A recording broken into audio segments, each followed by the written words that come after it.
payé sur la croix. Mon Dieu a tout payé sur la croix. Le Fils de Dieu a tout payé. Le Prince de paix a tout payé sur la croix. Bien-aimés dans le nom du Seigneur, je vous salue dans le nom de Jésus-Christ de Nazareth.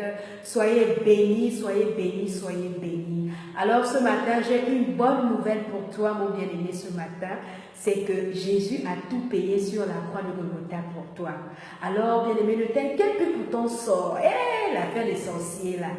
Bien-aimé, le sorcier là ne peut rien. Qui a dit que les sorciers là peuvent faire quelque chose? Depuis que le sorcier te persécute, est-ce qu'il t'a déjà enlevé la vie? Non, c'est parce que Dieu ne permet pas qu'il t'enlève la vie. Depuis que le sorcier te persécute là, est-ce qu'on t'a déjà vu grabataire dans un lit d'hôpital? Non, c'est parce que Dieu ne permet pas cela.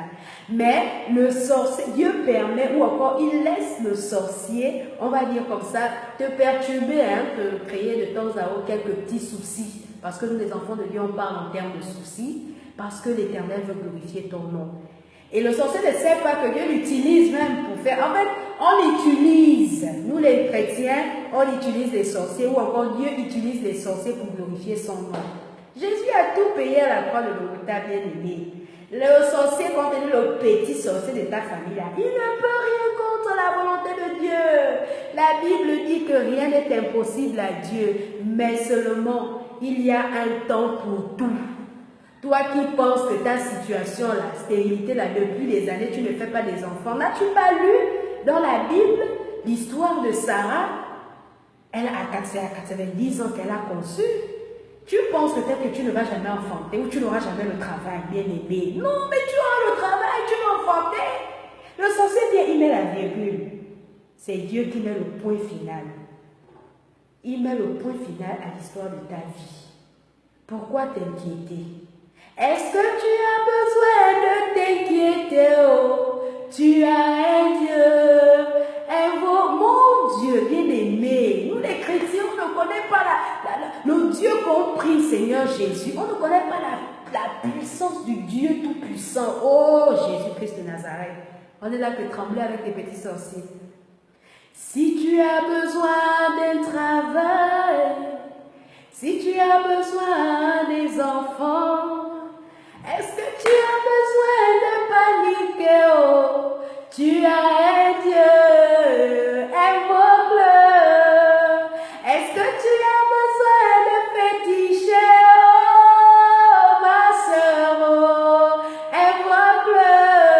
Bien-aimé, loue seulement le Seigneur, invoque ton Seigneur. Peu importe la situation que tu traverses, fléchis le genou. Le secret se trouve dans la prière.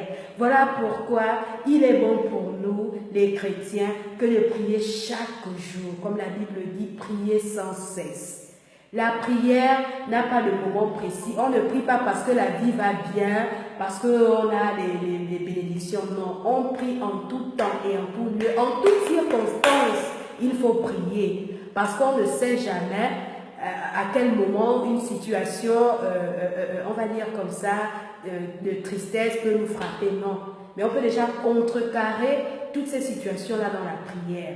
Et la méditation de la parole, bien-aimée, si tu as arrêté de méditer la parole de Dieu, tu as arrêté de prier, je prie dans le nom de Jésus que Dieu te donne la force à nouveau, que tu retournes vraiment dans la parole. Prends on va dire tes forces au travers ou encore dans la parole de Dieu. Que l'Esprit, que l'Éternel déverse encore un esprit de prière dans ta vie. Vraiment que l'Esprit de Dieu te visite, que tu retournes dans ta Bible. Que tu retournes dans ta Bible, ressource-toi au travers de la parole de Dieu. Alors, je viens encore t'encourager, t'exhorter ce matin, afin de te donner l'espoir, ou encore une lueur d'espoir, et te dire que rien n'est encore perdu.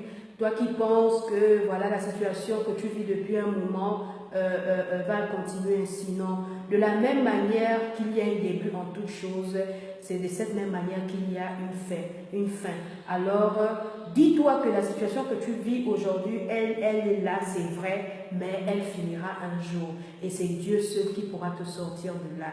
Alors, invoque l'Éternel dans toutes les situations, oui. Même la situation que tu parais banale, que tu dis, oh, ça Dieu ne regarde pas, non. Dieu regarde toutes les situations. C'est pour cela.